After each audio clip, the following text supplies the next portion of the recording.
Hello दोस्तों, find by D के channel में आपका फिर से स्वागत है। आज हम फिर से आपके लिए एक जोरदार दिमागी पहेली लेके आए हैं। आज की पहेली का टॉपिक है मास्टरमाइंड। इस पहेली में आपसे 5 क्वेश्चन पूछे जाएंगे जिनका आंसर आपको ही देना होगा। चलिए पहेली स्टार्ट करते हैं। एक कमरे में 4 लोग बंद हैं। वो चारों डरे हुए हैं और इस कमरे से बाहर निकलना चाहते हैं, लेकिन बाहर से गेट बंद होने के कारण वो चारों बाहर नहीं आ सकते। वो चारों एक दूसरे को नहीं जानते। उनके नाम हैं शिवम, विकास, मोहित और प्रबल। अब विकास बोला, तुम लोग कौन हो और मुझे यहाँ क्यों बंद किया है? वहाँ खड़े सभी लोग बोले, हमें नहीं पता। हम लोगों को भी किसी ने तुम्हारी तरह यहाँ लाके बिना वजह बंद कर दिया है। तभी मोहित बोला, लेकिन जिसने भी हम चारों को किडनैप किया है, हो सकता है वो हमारे घर के लोगों से पैसा मांगेगा तब हमको छोड़ेगा। विकास बोला, इस किडनैपर को देने के लिए मेरे घर वालों के पास कोई पैसा नहीं है। मैं एक चोर हूँ और छोटी मोटी चोरी करके अपना जीवन यापन करता हूँ। तभी हंसकर मोहित बोला, अरे वाह, तुम भी एक चोर हो, अब अपन दोनों की बहुत जमेगी। उसी समय शिवम बोला, मतलब विकास की तरह तुम भी चोर हो? लेकिन तुम्हारे पहनावे को देख के ऐसा नहीं लगता। तुम देखने में एक एजुकेटेड पढ़े लिखे अच्छे इंसान लगते हो। चोरी करके तुम्हें शर्म नहीं आती? मोहित, सर जी, क्या पढ़े लिखे लोग चोरी नहीं कर सकते? जब जॉब नहीं मिलती और खर्चा देखो तो इंसान चोरी भी करता है।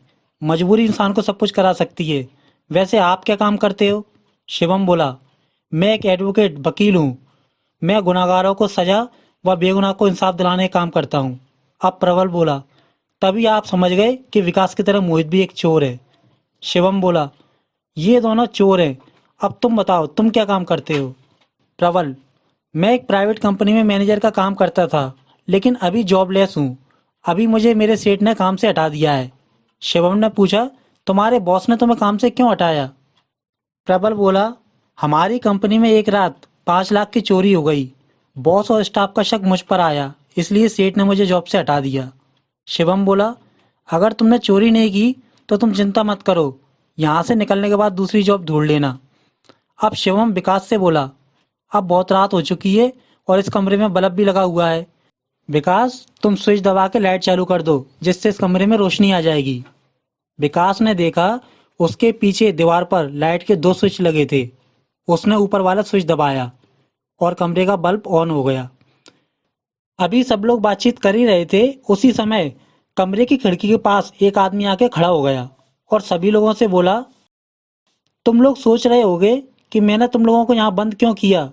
इसका जवाब मेरे पास नहीं है, लेकिन अगर तुम यहाँ से निकलना चाहते हो तो तुम्हें एक खेल खेलना होगा। उस खेल का नाम है मास्टरमाइंड। ध्यान से सुनो, तुम चारों लोगों में से कोई 2 आदमी मेरे हैं जिन्हें तुम पहचान नहीं सकते। अर्थात तुम चारों में से कोई 2 अपराधी और 2 निर्दोष व्यक्ति हैं। वो अपराधी तुम्हें मारने की कोशिश करेंगे। अगर तुम लोगों ने चारों में से 2 अपराधियों को पहचान कर मार दिया तो बचे हुए 2 व्यक्ति बाहर जा सकते हो। यह खेल का नियम है। समय समय पर तुम्हें मारने के लिए सामान मिलते रहेंगे। बस तुम लोगों को उन 2 अपराधियों को ढूंढ के मारना है, तभी कहलाओगे मास्टरमाइंड। इतना बोल के वो आदमी खिड़की से चला गया। किडनैपर की बातें सुन के कमरे में सभी खड़े लोग एक दूसरे को शक भरी निगाहों से देखने लगे। सभी लोग एक दूसरे को अपराधी समझ रहे थे, लेकिन कोई ये नहीं जानता था कि कौन अपराधी है और कौन निर्दोष।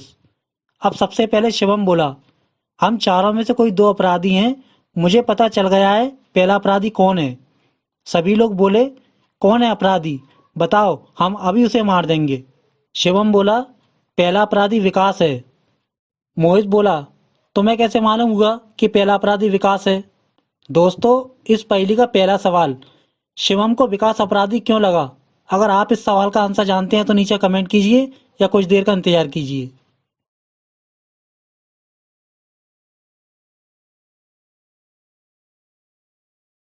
शिवम बोला, जब मैंने इसे कमरे की लाइट चालू करने को कहा तो इसने केवल एक बार में ऊपर वाला स्विच दबा के लाइट ऑन कर दी। मतलब ये अपराधी है, इसलिए इसे पता है कि इन दोनों स्विच में कमरे की लाइट का स्विच कौन सा है। मोहित बोला, वकील साहब, आप सही कह रहे हैं। आपका शक अपनी जगह सही है, लेकिन ये एक इत्तेफाक भी हो सकता है कि कोई व्यक्ति 2 स्विच में से किसी एक को दबाए और उससे लाइट चालू हो जाए। इसलिए हम पक्का नहीं कह सकते कि विकास ही अपराधी है। प्रबल बोला, मोहित ने एकदम सही कहा, मैं उसकी बात से सहमत हूँ। एक बार में लाइट चालू करना एक इत्तेफाक भी हो सकता है। अब शिवम बोला, हाँ तुम लोग सही कह रहे हो, ये एक इत्तेफाक भी हो सकता है। अभी कमरे में सब लोग बातचीत कर ही रहे थे। उसी समय किडनैपर ने खिड़की से एक बंदूक अंदर की ओर फेंक दी और सभी लोग उस बंदूक को देखने लगे।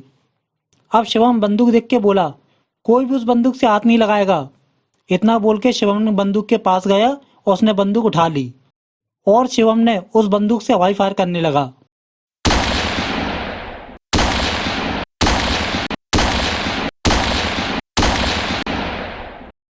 शिवम ने फायर करके पूरी बंदूक खाली कर दी। मोहित बोला, वकील साहब ये आपने क्या किया? हमारे पास गोलियों से भरी हुई एक बंदूक आई थी जिससे हम किडनैपर से लड़ सकते थे, लेकिन आपने इसकी सारी गोलियां हवा में उड़ा के खाली कर दी। दोस्तों, इस पहेली का दूसरा सवाल, शिवम ने भरी हुई बंदूक की सारी गोली हवा में क्यों खत्म कर दी? अपना आंसर नीचे कमेंट कीजिए।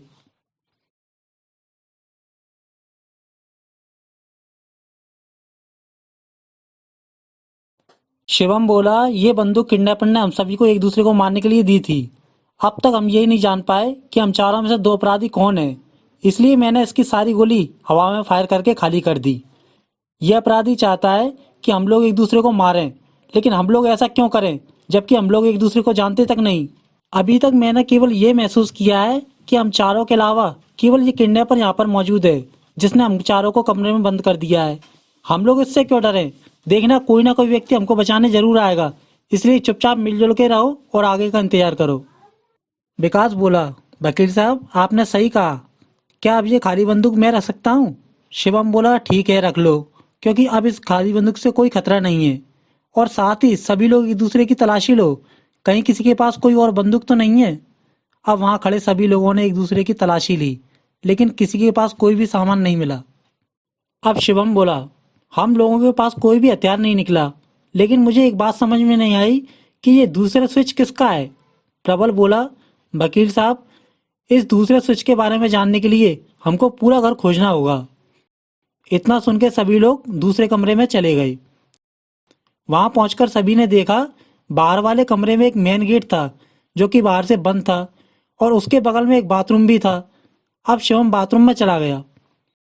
शिवम ने बाथरूम के अंदर जाके देखा, वहां बहुत ही अंधेरा है और बाथरूम के बीच में एक बल्ब लगा हुआ है। शिवम समझ गया कि इस बल्ब को जलाने के लिए यहाँ कोई स्विच नहीं है, इसका मतलब इसका स्विच उसी कमरे का होगा। अब शिवम ने जोर से चिल्ला के कहा, विकास उस दूसरे स्विच को ऑन कर दो। थोड़ी देर बाद विकास ने स्विच को दबा दिया और बाथरूम का बल्ब ऑन हो गया। चारों तरफ रोशनी हो गई। अब सभी लोग वापस उस कमरे से निकलकर दूसरे कमरे से होते हुए तीसरे कमरे में चले गए। सभी लोग तीसरे कमरे में पहुंच गए। वहां पहुंचकर मोहित ने कहा, अरे वाह, इस कमरे में तो सोने की व्यवस्था भी है। किडनैपर ने हमारा बहुत ध्यान रखा है। लेकिन ये दीवार पे क्या लाइन लिखी है? ग्रीन लाइट जलेगी तब पेट की आग बुझेगी। वकील साहब इस लाइन का क्या मतलब हुआ? शिवम बोला, इसका मतलब ये है कि जब इस कमरे में बल्ब ऑन होगा तब किडनैपर हम लोगों का खाना उस कमरे में रख देगा। अब शिवम और मोहित अपने जूते उतार कर बेड पे लेट गए और विकास और प्रबल आपस में बात करने लगे। वो लोग बातचीत कर ही रहे थे कि तभी कुछ देर बाद कमरे का बल्ब ऑन हो गया। सब समझ गए कि खाना आ गया। अब प्रबल बोला, खाना आ गया, मैं सभी के लिए खाना लेके आता हूँ। इतना बोल के वो खाना लेने दूसरे कमरे में चला गया। सभी लोग खाना खाने का इंतजार करने लगे। कुछ देर बाद प्रबल सभी के लिए खाना लेके आ गया। रात में सभी लोगों ने मिलजुल के खाना खाया और अपने अपने बेड पर लेट के एक दूसरे से बातचीत करते करते सो गए। दूसरा दिन हुआ। सुबह सुबह सबसे पहले शिवम और मोहित उठ गए। उन्होंने देखा विकास और प्रबल अभी भी सो रहे हैं। अब वो चुपचाप अपने बेड से उतर के दूसरे कमरे में चले गए। दूसरे कमरे में आके मोहित बोला, वकील साहब कुछ करो, हम लोग कब तक इस घर में बंद रहेंगे? शिवम बोला, इस घर में रहने के अलावा हमारे पास कोई चारा भी नहीं है। हम लोग किडनैपर को नहीं जानते कि वो कौन है और हमसे क्या चाहता है। दोस्तों, अभी वो बातचीत कर ही रहे थे कि तभी अंदर से गोली चलने की आवाज आई। दोनों घबराकर जल्दी से अंदर वाले कमरे में पहुंच गए। वहां उन्होंने देखा विकास जमीन पर गिरा हुआ पड़ा है और प्रबल के हाथ में बंदूक है। शिवम बोला, तुमने उसको गोली क्यों मारी? बंदूक मैंने इसे दी थी, बंदूक तुम्हारे पास कैसे आई? प्रबल बोला, वकील साहब ये वही अपराधी है जिसे किडनैपर ने हमको मारने भेजा था। आज सुबह जब मैं उठा तो मैंने देखा ये अपनी बंदूक में गोली डाल रहा था। उसी समय मैंने उससे बंदूक छीनने की कोशिश की और ट्रिगर दब गया और ये अपराधी मारा गया। अब मोहित बोला, हम कैसे मान लें कि ये अपराधी है और तुमने अपने बचाव में से मारा? हो सकता है तुम ही अपराधी हो और किडनैपर के कहने पे तुमने उसको मार दिया। प्रबल बोला, मैं अपराधी नहीं हो सकता क्योंकि वकील साहब, ये खाली बंदूक कल विकास ने मांगी थी, मैंने नहीं। मैंने तो अपने बचाव के लिए इससे बंदूक छीनने की कोशिश की और ये मारा गया, इसलिए विकास ही पहला अपराधी है, मैं नहीं। अब शिवम बोला, अगर तुम्हारी बात माने तो पहला अपराधी विकास था जिसे तुमने मार दिया और तुम अपने आप को निर्दोष मानते हो। इस कंडीशन में दूसरा अपराधी हम दोनों में से कोई एक होगा। मैं अपराधी नहीं हूं, इसका मतलब दूसरा अपराधी मोहित है। प्रबल बोला, मैं ये नहीं बता सकता कि आप दोनों में से कौन अपराधी है। मैं बस ये कहना चाहता हूँ कि मैं अपराधी नहीं हूँ। अगर आपके पास मेरे अपराधी होने का कोई सबूत है तो बताओ। मोहित बोला, तुम्हारे खिलाफ हमारे पास कोई सबूत नहीं है, इसलिए हम तुमसे कुछ नहीं कह सकते। अब ये बंदूक मुझे दे दो। शिवम बोला, सभी लोग इसी समय फिर से एक दूसरे की तलाशी लो, कहीं किसी के पास कोई हथियार न छुपा हो। उसी समय फिर से सभी लोगों ने एक दूसरे की तलाशी ली, लेकिन किसी के पास कोई सामान नहीं मिला। अब तीनों ने विकास की बॉडी को उठाकर दूसरे कमरे में रख दिया और उसके ऊपर लगी खिड़की को भी बंद कर दिया, जिससे कि किडनैपर खिड़की के अंदर से कोई हथियार न फेंक सके। अब शाम को तीनों अपने अपने बेड पे लेटे हुए अपने आप में कुछ सोच रहे थे। आज बंदूक मोहित के पास थी। उसी समय फिर से कमरे की ग्रीन लाइट जल गई। प्रबल बोला, खाना आ गया, मैं खाना लेके आता हूँ। उसी समय मोहित बोला, रुको, मुझे शक है कि तुम अपराधी हो और खाना लाने के बहाने दरवाजे पे किडनैपर से मिलने जा रहे हो, इसलिए आज खाना लाने मैं जाऊंगा। इतना बोल के मोहित खाना लेने चला गया। दूसरे कमरे में पहुंचकर मोहित ने देखा कि किडनैपर ने बिना दरवाजा खोले नीचे सभी के लिए खाना अंदर दे दिया। अब मोहित खाना लेके वापस कमरे में आ गया।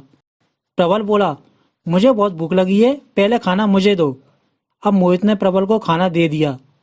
तीनों ने रात में मिलकर खाना खाया और सभी लोगों ने बातचीत करके अपने बेड पे लेट के सो गए। तीसरा दिन हुआ। शिवम फिर से सबसे पहले जाग गया। अब उसने सोचा, कल मैं और मोहित उठ के सुबह सुबह बाहर चले गए थे और इस कमरे में विकास मारा गया। आज मैं किसी को भी अकेला नहीं रहने दूंगा।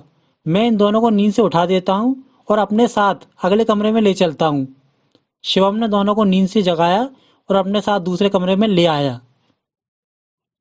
सुबह का समय था, सबको फ्रेश होने जाना था। प्रबल बाथरूम के पास जाकर बोला, तुम दोनों यहीं रुको, मैं बाथरूम होके आता हूँ, मुझे जल्दी है। इतना बोल के प्रबल बाथरूम के अंदर चला गया। मोहित बोला, वकील साहब, आपको क्या लगता है कौन है दूसरा अपराधी? शिवम बोला, इस समय मुझसे कुछ मत पूछो यार, इस समय मुझे केवल बाथरूम जाना है। प्रबल जल्दी से बाथरूम से निकले तो मैं जाऊं। मोहित बोला, समझ गए वकील साहब, अब आप बाथरूम में जाओगे। ऐसा लगता है मेरी बारी देर में आएगी, मैं अंदर जाके लेटता हूँ। इतना बोल के मोहित अंदर वाले कमरे में चला गया।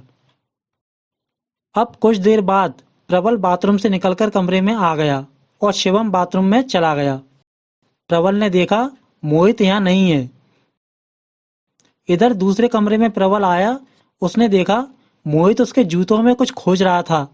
प्रबल चिल्ला के बोला, तुम मेरे जूतों की तलाशी क्यों ले रहे हो? मोहित हंस के बोला, सॉरी यार, मुझे लगा तुम अपराधी हो और बंदूक की गोलियां जूतों में छुपाते हो, इसलिए मैं तुम्हारे जूतों को चेक कर रहा था, लेकिन इन जूतों से कुछ नहीं निकला। तुम अपराधी नहीं हो, मुझे माफ कर दो। प्रबल बोला, अब तुम अपनी बंदूक मुझे दिखाओ। मोहित, मैं अपनी बंदूक तुम्हें क्यों दूं? प्रबल बोला, तुम मेरे जूतों की तलाशी ले सकते हो, क्या मैं तुम्हारी खाली बंदूक नहीं दे सकता? अब प्रबल ने मोहित को अपनी बंदूक दे दी। दोस्तों, अब प्रबल ने कमरे में कुछ ऐसा किया कि मोहित डर गया और उसका मुंह खुला रह गया। इस पहेली का तीसरा सवाल, प्रबल ने ऐसा क्या किया कि मोहित डर के मारे कांपने लगा? अपना आंसर नीचे कमेंट कीजिए।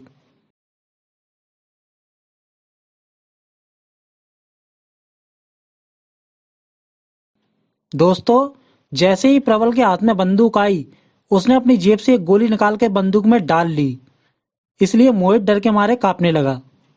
प्रबल बोला, तुमने सही समझा, मैं बंदूक की गोलियां जूतों में छुपाता हूँ क्योंकि मैं ही अपराधी हूँ। कल सुबह विकास नींद से जागा और पलंग के नीचे उतरा तो उसका पैर लगने से मेरे जूते गिर गए और मेरे जूते में रखी हुई बंदूक की गोली उसने देख ली। उस समय कमरे में केवल हम दोनों ही थे, इसलिए मैंने जल्दी से उसके हाथ से बंदूक की गोली छीन ली और उसे नीचे गिरा दिया। उस समय उसकी बंदूक पलंग पर रखी हुई थी। मैंने वो गोली बंदूक में डाल के उसे मार दी। उसी समय सभी लोग आ गए और मैंने उसको अपराधी सिद्ध कर दिया। मरने से पहले एक बात और सुनो। कल सुबह विकास को मारा था, आज सुबह तुम्हें मार रहा हूँ और इसी बंदूक से कल सुबह उस वकील को भी मारूंगा, समझे? मोहित ने प्रबल से कहा, मैं मरने से पहले तुमसे एक बात पूछना चाहता हूँ। किडनैपर ने बोला था इस घर में 2 अपराधी और 2 निर्दोष व्यक्ति हैं। विकास और मुझे तुमने मार दिया और कल वकील साहब को भी तुम मार दोगे, तो क्या इस घर में केवल एक अपराधी तुम हो? प्रबल बोला, ये मैं तुम्हें नहीं बता सकता। इतना बोल के प्रबल ने मोहित को गोली मार दी। गोली मोहित के सीने में लगी और वो धम से जमीन पर गिर गया। उधर से गोली की आवाज सुन के शिवम कमरे में आ गया। उसने प्रबल से कहा, ये तुमने क्या किया? तुमने इसे गोली क्यों मारी? और तुम्हारे पास गोली कहाँ से आई? और तुम्हारे जूते नीचे गिरे हुए क्यों हैं? प्रबल बोला, वकील साहब, इन सारे सवालों के जवाब आपके पास हैं। आप बताओ, ये बंदूक किसके पास थी? शिवम बोला, ये बंदूक मोहित के पास थी। प्रबल बोला, इसका मतलब गोली भी उसी के पास थी और उसने वो गोली कल रात सोने से पहले मेरे जूतों में छुपा दी और आज जब मैं कमरे में आया तो देखा कि वो मेरे जूतों से बंदूक की गोली निकालकर बंदूक में डाल रहा था। मैंने तुरंत उससे बंदूक छीनने की कोशिश की और हाथ से ट्रिगर दब गया और उसको गोली लग गई। वकील साहब, यही था दूसरा अपराधी जो आज मारा गया। इतना सुनने के बाद शिवम फिर से कुछ सोचने लगा। प्रबल बोला, वकील साहब, कहीं आप आज फिर से मुझ पर शक तो नहीं कर रहे कि मैं ही अपराधी हूँ? शिवम ने कहा, नहीं, अगर बंदूक की दृष्टि से देखें तो दोनों दिन बंदूक तुम्हारे पास नहीं थी, इसलिए मैं बिना सबूत के तुम्हें अपराधी नहीं बोल सकता। अब ये बंदूक मुझे दे दो। इतना बोल के शिवम ने प्रबल से बंदूक ले ली और दूसरे कमरे में चला गया। दूसरे कमरे में जाकर शिवम ने सोचा, बाहर का दरवाजा अभी भी बंद है और किडनैपर ने बोला था अगर 2 अपराधी मार दिए तो यह दरवाजा खुल जाएगा, लेकिन यह दरवाजा अभी भी बंद है। मतलब अब केवल इस घर में मैं हूँ, प्रबल है। मैं अपराधी नहीं हूँ, अर्थात प्रबल अपराधी है। लेकिन अभी भी 2 सवाल मेरे मन में हैं। नंबर 1, अगर प्रबल अपराधी है तो उसने अभी तक बंदूक से मुझे क्यों नहीं मारा? नंबर 2, इस घर के अंदर गोलियां कहाँ छुपी हुई हैं? शिवम इन सभी बातों को सोच ही रहा था कि तभी प्रबल कमरे में आकर बोला, वकील साहब, अंदर आ जाओ और मोहित की बॉडी बीच वाले कमरे में रखवा दो। मुझे मोहित की बॉडी देख के डर लग रहा है। अब शिवम और प्रबल ने बीच के कमरे में जाकर मोहित की बॉडी भी विकास की बॉडी के बगल में रख दी। वापस आकर दोनों अंदर वाले कमरे में पलंग पर लेट के सोचने लगे। वो दोनों को सोच ही रहे थे कि तभी ग्रीन लाइट चालू हो गई और प्रबल बोला, अरे वाह, खाना आ गया, मैं खाना लेके आता हूँ। उसी समय शिवम बोला, रुको, मैं भी तुम्हारे साथ चलता हूँ। अब दोनों जल्दी से बाहर आकर कमरे में खाने का इंतजार करने लगे। कुछ देर बाद किडनैपर ने दरवाजे के नीचे से 2 प्लेट खाना दे दिया। खाना आने के बाद शिवम बोला, प्रबल, बाथरूम की लाइट जल रही है, तुम उस कमरे में जाकर बाथरूम की लाइट का स्विच ऑफ करके आओ जब तक मैं खाना लेके आता हूँ। अब प्रबल जल्दी से दूसरे कमरे में गया और उसने ऊपर हाथ उठाकर बाथरूम का स्विच ऑफ कर दिया। तभी दूसरे कमरे में शिवम दौड़ता हुआ आया और उसने प्रबल को बंदूक निकालकर गोली मार दी। गोली खा के प्रबल जमीन पर गिर गया और मर गया। दोस्तों, इस पहेली का चौथा सवाल, शिवम ने प्रबल को गोली क्यों मारी और शिवम के पास गोली कहां से आई? अपना आंसर नीचे कमेंट कीजिए।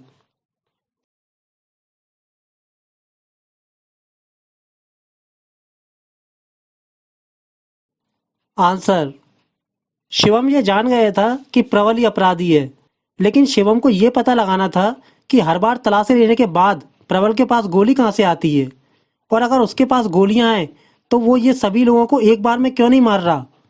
वो प्रतिदिन केवल एक आदमी को क्यों मारता है? अर्थात उसके पास प्रतिदिन बाहर से केवल एक गोली आती है, जिस गोली को वो रात में कहीं छुपा देता है और सुबह उस गोली से मार देता है।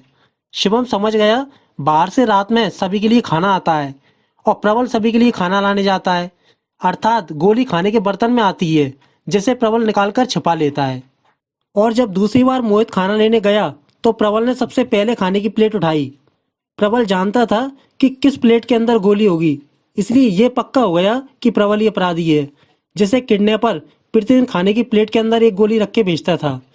अगर किडनैपर एक प्लेट में एक से ज़्यादा गोलियां छुपाता तो सभी को पता चल जाता। इसलिए शिवम ने अपना दिमाग लगाया और उसने खाना आने के बाद जानबूझ के प्रबल को लाइट बंद करने दूसरे कमरे में भेजा। जैसे ही प्रबल लाइट बंद करने दूसरे कमरे में आया, शिवम ने खाने की प्लेट में हाथ डालकर बंदूक की गोली निकाल ली और दूसरे कमरे में आके प्रबल को गोली मार दी। अब शिवम ने प्रबल को मारने के बाद कमरे की खिड़की खोली। किडनैपर खिड़की के पास खड़ा था। शिवम बोला, मैंने तुम्हारे इस अपराधी को ढूंढ के मार दिया है। मैं हूँ इस घर का मास्टरमाइंड। लेकिन मुझे एक बात समझ नहीं आई, इस घर का ये पहला अपराधी था जो मेरे हाथ मारा गया और इसने उन दोनों को मार दिया। मतलब वो दोनों भी मेरी तरह निर्दोष व्यक्ति थे। लेकिन तुमने कहा था इस घर में 2 निर्दोष और 2 अपराधी हैं। ये बात मुझे समझ नहीं आई। अब किडनैपर बोला, ध्यान से देखो, इस कमरे में अभी भी 2 निर्दोष और 2 अपराधी हैं। 2 निर्दोष और 1 अपराधी मर चुका है और 1 अपराधी मेरे सामने जिंदा खड़ा है। शिवम बोला, क्या? मुझे तुम्हारी बात समझ नहीं आई। किडनैपर बोला, रुको, मैं अंदर आके समझाता हूँ। अब किडनैपर दरवाजा खोल के अंदर आ गया। किडनैपर एक अपाहिज व्यक्ति था। शिवम ने उसे देखा तो दंग रह गया। शिवम बोला, तुम ठीक तरह से चल नहीं सकते, फिर तुमने हम सब लोगों को किडनैप क्यों करवाया? किडनैपर बोला, मेरी इस हालत के जिम्मेदार भी तुम हो। आज से 12 साल पहले मैं एक फैक्ट्री में काम करता था। एक दिन फैक्ट्री में किसी ने हमारे सेठ को जान से मार दिया और पैसा लेके फरार हो गया। सभी लोगों ने मुझ पर शक करके मुझे पुलिस के हवाले कर दिया। सेठ का मर्डर का केस तुम्हारे पास आया और तुमने केस जीतने के चक्कर में मुझे बेगुनाह होते हुए गुनहगार सिद्ध कर दिया। तुम्हारे कारण मुझे 10 साल की सजा हुई, जबकि मैं बेगुनाह था। भूख और गरीबी से मेरा परिवार मर गया और इन सब के जिम्मेदार तुम हो, सिर्फ तुम। मेरी नज़रों में तुम भी अपराधी हो, इसलिए मैंने तुम चारों को पैसे देके किडनैप करवाया। अब तुम्हें भी सजा मिलेगी।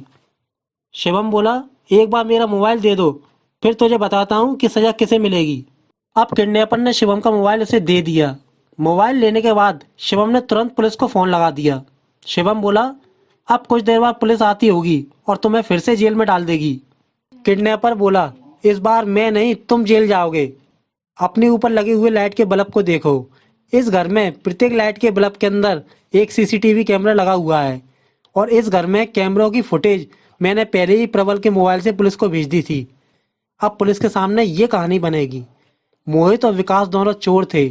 उनका रिकॉर्ड पुलिस स्टेशन में है और प्रबल ने अपनी नौकरी इसलिए छोड़ी क्योंकि उसके ऊपर 5 लाख की चोरी का इल्जाम था और तुम एक वकील हो और तुम चारों इस घर में मौजूद थे। अर्थात पुलिस को ये लगेगा कि इस घर में सभी मर्डर 5 लाख रुपए के लिए हुए हैं। पुलिस को फुटेज देख के लगेगा कि प्रबल और तुम मिले हुए थे और सबसे पहले तुमने विकास और मोहित को मारा, जिससे कि उन दोनों का हिस्सा न देना पड़े। उसके बाद प्रबल ने तुम्हें भी पैसा देने से इनकार कर दिया, इसलिए तुमने प्रबल को भी मार दिया। पुलिस सीसीटीवी फुटेज देखकर इन तीनों के मर्डर केस में तुम्हें जेल ले जाएगी और तुमसे 5 लाख रुपए का हिसाब भी पूछेगी। मैं तो एक सीधा साधा इंसान हूँ जो जेल छूटने के बाद अपना जीवन व्यतीत कर रहा हूँ और गोली की आवाज़ सुन के इस घर में आ गया। अब बताओ, कौन है मास्टरमाइंड, मैं या तुम? वो दोनों बात कर ही रहे थे, उसी समय पुलिस वहां आ गई और शिवम के हाथ में बंदूक देख के तीनों के मर्डर के इल्जाम में वो शिवम को पुलिस स्टेशन ले गई। दोस्तों, कैसी लगी आपको ये जोरदार दिमागी पहेली? पहेली अच्छी लगे तो लाइक कीजिए और आगे की पहेलियां देखने के लिए अभी हमारे चैनल को सब्सक्राइब कीजिए। धन्यवाद।